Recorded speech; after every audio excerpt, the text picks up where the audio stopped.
What is going on? In today's reaction video, we're going to be reacting to minimum wage versus millionaires. Did you earn your money? I want to talk about money because somebody gifted me this book, The Psychology of Money, and I am just eating it up. I love it. I'm going to put a link to this in my book recommendations. I got a bunch of book recommendations on my shop, on my store, on my website. And this is a good read, so I'm going to put it in there. But before we jump into this, we got a comment. We have a beautiful comment. Somebody said, this is the first time YouTube has recommended me such a small channel, but not disappointed though. Alexander, we appreciate you. If you want to be like Alexander and just not be disappointed, which I think that's all we really want, stick around, join us, subscribe, hang out for a little bit, relax, put your feet up, let me massage them, and we'll get into it. I didn't get any boobs. What did I do when I started?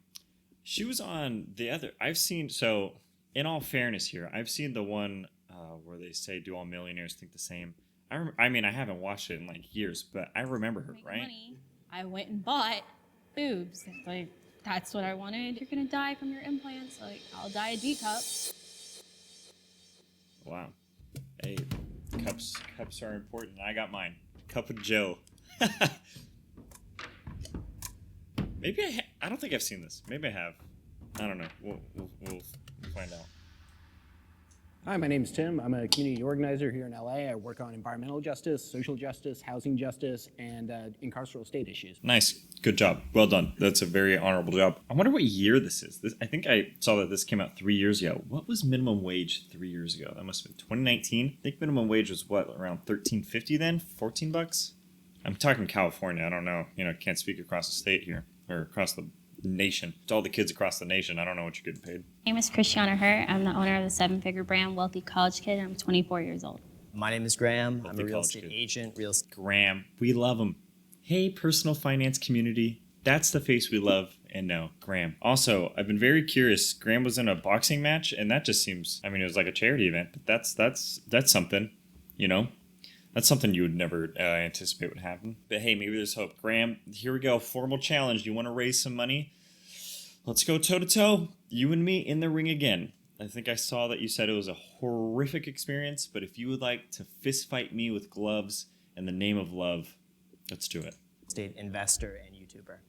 My name is Beatrice. I am 21 and I am a Target worker. My name is Brett Knutson. I am an entrepreneur and an investor. My name is Tiara. So vague. I'm sorry for clicking it again. But entrepreneur is such a vague term. And I personally love it. I identify with it a lot. But man, like if you tell someone you're an entrepreneur, that has like no insight to what you do. It's like, all right, man, like were you slinging chips out of your backpack like I was in middle school? I mean, that's technically an entrepreneur. And I am a minimum wage worker. I just hustle, do Instacart, and I'm also an actress. Hey, let's go. The first prompt is, I worked for everything I earned.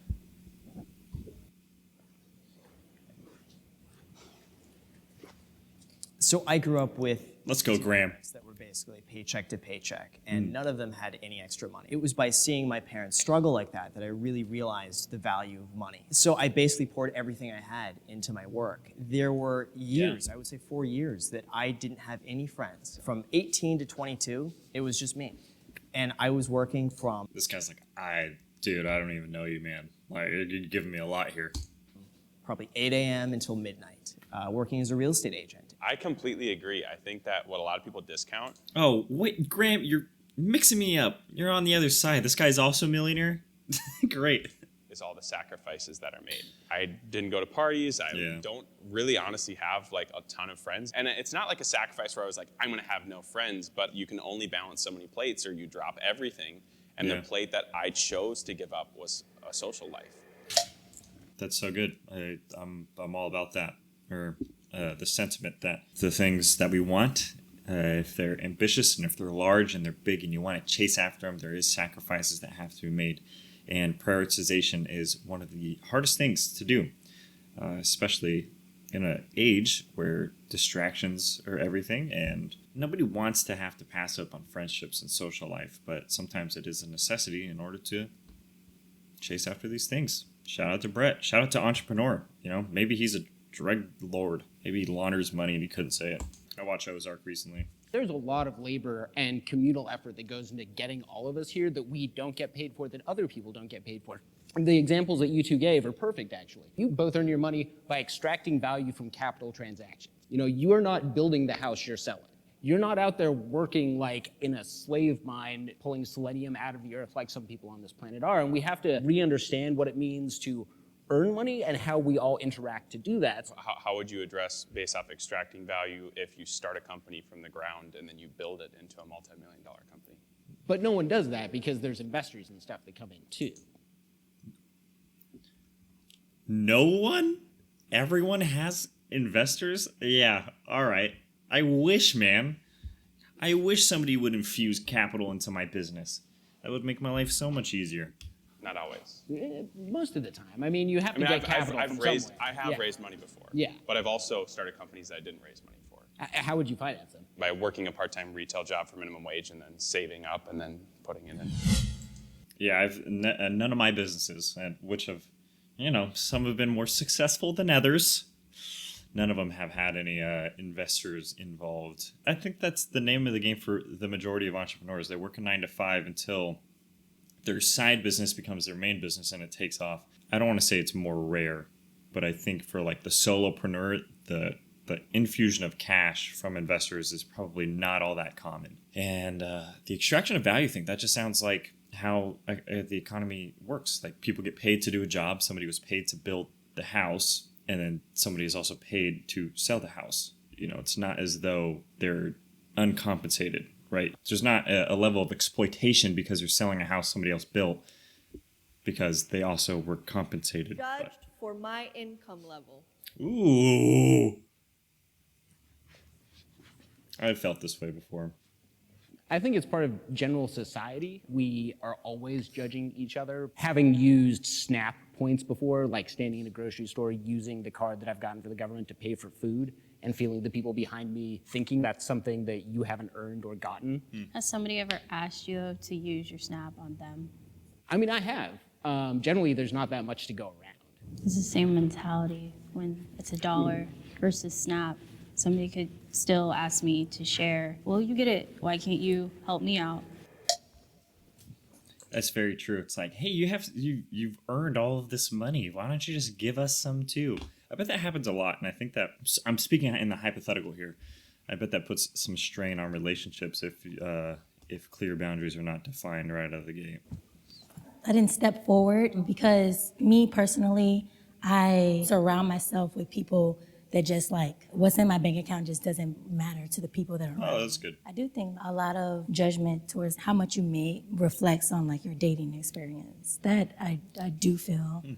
See, I've never had that because I'm No? so frugal. If there are girls that are out there who want me for my money, like they should know I'm probably like the cheapest person out there. I literally will wait like 9 p.m. for happy hour to start just so I get the happy hour menu. That's smart. This book, actually, just to right off a point, and I mean, this is true. We know this is true. It talks about how saving is oftentimes more valuable than actually investing, because the amount that you save determines the amount that you can invest. So if you're unable to save, and his ideology of being frugal, like frugality, allows you to, you know, push your net worth further. It's less about the income you bring in and more about how much you're able to save from the income you bring in.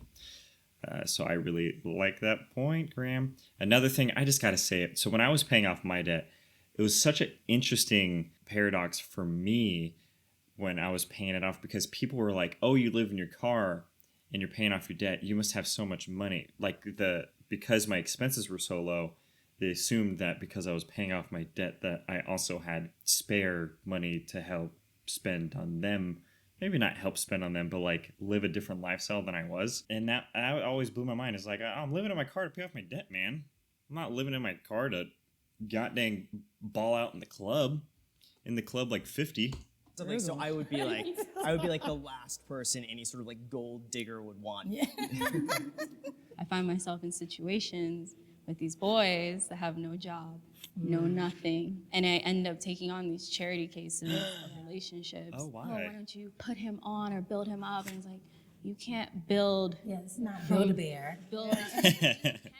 I mean, I've met guys I've dated that, you know, go on to have successful businesses from my input. You know, you want to date somebody equal or greater, but then you don't want to be materialistic about like, well, I only date people with money because I make money. Exactly. It's also not her responsibility to do that, right? You don't have to be like, okay, since you don't have any income, I am now obligated to help you grow your income because we're in a relationship. Hold on. I gotta get the dog. Gotta get the dog. Look at this guy. Anyone can become rich if you work hard enough. Ooh, that's a tough one. So I just think that anyone could become rich if they actually like believed in themselves and took the risk to actually believe in themselves, that there is some success at the end of the line of that. I feel like a lot of it comes down to mindset first and really having the belief that you can do that. I know for me, one of my biggest concerns was I didn't have any skills whatsoever and I didn't get into college. I have like a 2.0 GPA in high school. Like it was terrible. I had such bad grades, but I really turned that into a positive, and I really believe this actually happened for a reason, because now I could pursue something else, which was real estate, because that didn't require a college degree. And looking back now, That's a great outlook. I wonder what shaped his perspective on that. See you, Cooper. Because I'm sure there's just as many other students that do not have the same GPA or have the same GPA and do not have the same outlook. Like, oh, this is just an opportunity for me to pursue something else. They view it as an intrinsic, maybe self-esteem effector. the best thing that had ever happened. That's like a really sticky situation with anyone can become like rich, and because I don't think that's completely true. A lot of people can if they have like connections and stuff, you know. It helps. I don't think that's a necessity. I feel like sometimes people like Actually, you know what? I do kind of take it back. I was thinking almost like anybody can become rich in regards to like being able to start and run their own business. And I don't think some people are wired to do that. And I think that's fine, of course. I think that anybody can become rich. I don't know if everybody has the desire or the will to want to become rich. There's a statistic that I've shared on here, and it's about, I believe it's about 50% of Americans cannot afford a $500 medical emergency fund. But then there's also this other statistic that shows that many low-income earners on average spend around $421 per year on lotto tickets. And it's more about like how people's brains work, in the sense of like they don't believe that they can save money, so they don't save money, but they want to like have a certain lifestyle and like have the hope of having something else, so they spend on the lotto ticket and they don't save the money, when in fact if they save the money they could potentially grow that money, if that makes sense. In many cases it's not the level of income you bring in, but if one were to even put $200 away into an S&P 500 index fund with low expense ratios and let it grow for 20-ish years, even though I know $200 can be a lot per month for some, if they were able to save up that amount every month, 200 bones, and put that into an S&P 500, by the time 40 years go by, around 40 years, you're going to have $1 million. So in some instances, it's people are given a bad hand at opportunity. In other instances, I think it's, education. In other instances, I think it's there's no desire to do it. So you cannot have the work ethic to want to do it. There's many reasons why. I think beliefs like you think you need connections to be rich or wealthy, or you think you need a cash infusion for businesses to become rich and wealthy. I think those are all belief systems that are reasons as to why their relationship with money will cause them to not be rich. At the end of the day, our relationship with money determines so much about how we treat it, how we talk about it, how we view it. And if we have this belief that we'll never have it, the odds are we will never have it. But on the flip side, I'm also not saying if you just believe hard enough, you'll become rich. I think it's a lot of doing the doings, and hard work is a big part of that. But I also think financial education is a big part of that. they don't always have like money for that, you know? Because like my dad, he's like a landscape worker. He has tried making his own company and it doesn't always like work out. He has tried hard. Running a business is so hard. It's insanely hard, and it's running a business has the same success rate of having a successful marriage. It's like 50% of marriages get divorced, and I think around the same business-wise fail within the first 5 years. It doesn't work. That's why I think it's like you have to have connects, you know? That's why. Do you mind if I interject? Yeah. In terms of building connections, I didn't have any connections either when it comes to working in real estate. And what I did to make the connections is I went to open houses every single Sunday for months. And I probably met at least 50 or 60 real estate agents. And it was through that I met one agent who was really gracious enough to say, if you want to come work underneath me, I'm happy to do that. And it was really that connection, which like you mentioned, connection, that I met that person through just really kind of putting myself out there to meet people. Yeah, the two-sided coin. You have to be willing to do the work to put yourself out there in regards to like networking and connections, but also there is the flip side of, connecting with the right people at the same time. I think for me, I'll speak on my own experience, my podcast, it is a bit of that. It's a numbers game. The more people I reach out to that I admire, the higher likelihood that I will be responded to. And in the same sense, the majority of my first starting out episodes, I interviewed my friends, right? I interviewed my friends, you ask for recommendations, and the more consistent you are, and the more you do the doings, the work of it, the higher likelihood of success becomes. Consistency and hard work. So I think Graham has a great point there. There's a lot of institutional and systemic barriers that we aren't really talking about. If you walk into like a Beverly Hills $5 million house not speaking English, they're probably not going to give you the like hookup. We don't tend to move within circles where those connections cross economic and socioeconomic lines. But even beyond that, I want to say like you took a big risk, and your That's risk very paid true. off. Risk. But what if your Risk is huge. Yeah. What if your risk failed?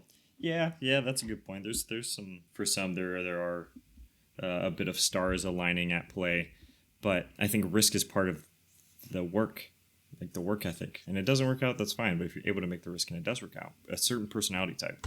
risk hadn't paid off. And that's for a lot of people who do try and start their own businesses, try and start their own YouTube channel. That risk doesn't pay off, and there's no real safety net there. So we're not really getting an adequate side of people who've like taken that entrepreneurial risk and not been able to take it again. This is true. I also think there's a way to do it where you don't fall so short. Like you can take a big risk, and that's why I think so many people that have quote unquote done it right are the 9-to-5 entrepreneurs that grow their side hustle on the side. So when they make the risk, it's not catastrophic enough to where they cannot recover. They even have like rules of thumb nowadays of like, if your side business is not double or triple what your 9-to-5 income is, you shouldn't quit your job. And of course that comes down to personal preference, but hot dog, there's people that do it right.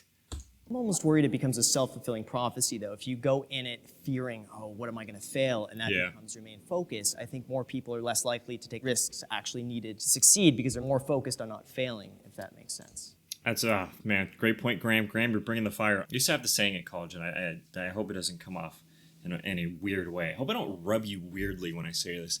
But I used to say this. I used to repeat this in my head. I would say, I always meet my goals. I always meet my goals, no matter what it was. And I really wanted to, is predominantly in regards to like weightlifting, I really wanted to bench a certain amount of weight. And even on times I failed, I would say that in my mind. I always meet my goals. So it wouldn't matter how long it took. It was a matter of fact of like, I'm going to do it. Like there's nothing in my way that's going to stop me from doing this.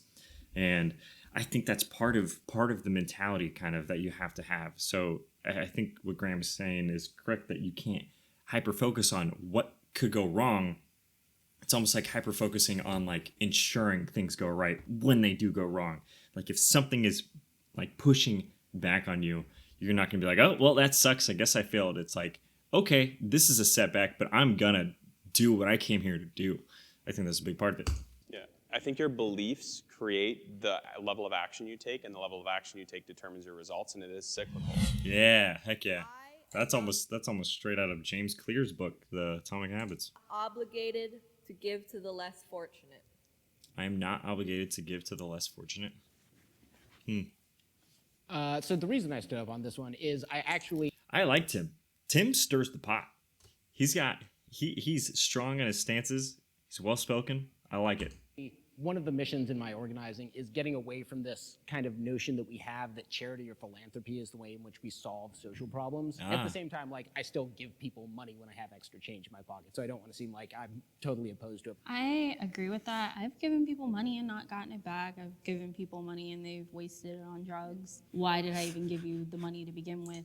One, you give away the money and like not expect anything in return. You know, like, it is a gift. It's purely gift. Or two, if you're going to give away money, then it's a substantial amount. You have it in writing on how it's going to be returned to you. But most often, at least in like personal relationships and things like that, if I give money, I usually have no, like, as a gift, like if somebody's in need, I have no expectation of ever getting it back, because usually you probably won't. But I think that's part of like being generous and selfless and all of those things. There shouldn't be an expectation if you're doing it out of goodwill, which Of course, it's different if they say they're going to pay you back, but you get it. If you weren't going to use it to better yourself, is it my job to make sure that you're not going hungry? No, we have plenty of, organizations that will make sure that you're eating, make sure that you have a roof over your head. Yeah. It doesn't have to fall on my shoulders, per se.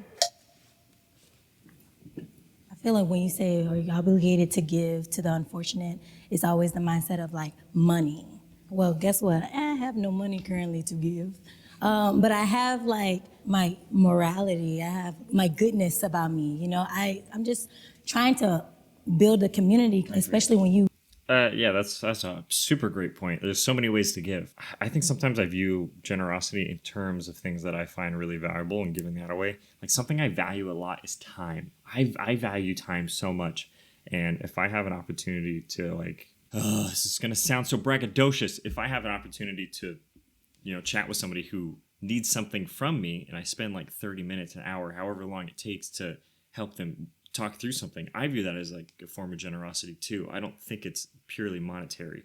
I think lending an ear when somebody wants to talk to you is generosity in a way. All the things that she's saying, the having a good moral standing to think of others first is crucial. Have a group of people that is creative and supportive, you build faster than just by yourself. I don't always donate with money. Sometimes I'll go and I'll fill bags of food for kids that are starving, you know what I mean? So it doesn't always have to be money. Like, I don't think it's... Maybe I should flip that. Maybe I should say I feel valued when other people that I know have done things that I want to do spend time with me and talk through things with me. That's how I should word it too. Because there's so many times that I've reached out to entrepreneurs or people who have done things that I want to do, and they just let me talk to them for 20, 30 minutes, and I just get to ask them questions. And that means so much to me, too. I think that's a huge form of generosity. Of course, food and things like that. Another point that she touched on, it only takes, isn't the saying, it only takes 2 or 3 people to change the world? So it's very true. Our responsibility to give money based off of what we think the person's going to do with it, that's on them if they choose to use it wrongly. It's our responsibility just to be generous. Yep. I am not afraid to spoil myself. Oh, Graham, what are you going to say? Mr. Frugal. I'm afraid to spoil myself. I'm afraid to soil myself. You're sick. I work hard to be able to go into a store and get something for myself. I bought a $4,000 hairless cat that I had genetically made. And when I was in high school, when I started making money... What a flex. What a flex. Forget the rollie on the wrist. Get a hairless cat. That's a status symbol. Cat. When you're in middle school and everybody's hitting puberty and getting taller and boobs, and I didn't get any boobs. What did I do when I started making money? I went and bought a hairless cat. Boobs. That's what I wanted. And, there's the controversy of you're going to die from your implants. I'll die a D cup and have no problem with it. You can die from breast implants? I guess any surgery. Huh? I rarely ever treat myself. I basically keep my spending at the same as when I was 19 or 21. No matter how much money I make, I spend the exact same amount. It's a great financial move. I wonder if Graham feels guilty spending money on himself. I'd be super curious to hear his thoughts on that. Just how if he spoils himself, he feels like he's doing an injustice to his budget or his finances, or maybe even a sense of undeserving. I don't know. I don't want to project. I'm just curious. Instance, it sounds crazy, but when I was 17, I wanted a Lamborghini. And there was nothing I wanted more. I want to be that guy, 18 years old and pull up with a Lambo. That was my dream.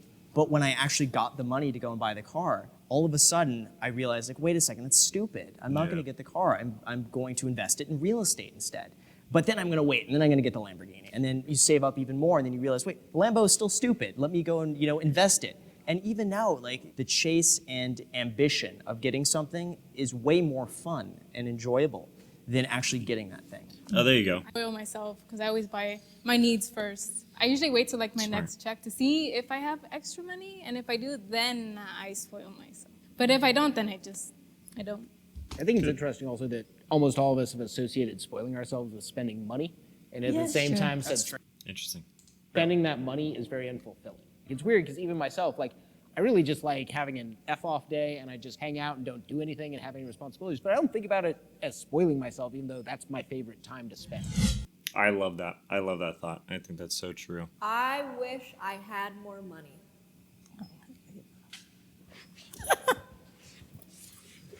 For me, I think it's always a comfort thing knowing that I have a little bit more saved up or invested. And I think it could just be a psychological thing that no matter how much money I have, it's always psychologically never going to be enough because that becomes your new normal. So I think you're always chasing that. For me, obviously, I'm speaking from a very different place from them. I think for me, there is a number in my head that I've determined will be enough. Once I have this is the safe amount that I can be fine with for the rest of my life. Not saying once I have it, I'll be happy, but that playing the game to play the game, like you enjoy playing the game rather than playing the game to earn the capital. There's a mentality switch of now I don't have to do this or feel like I have to do this. Money so that I can pay off like my debt and travel.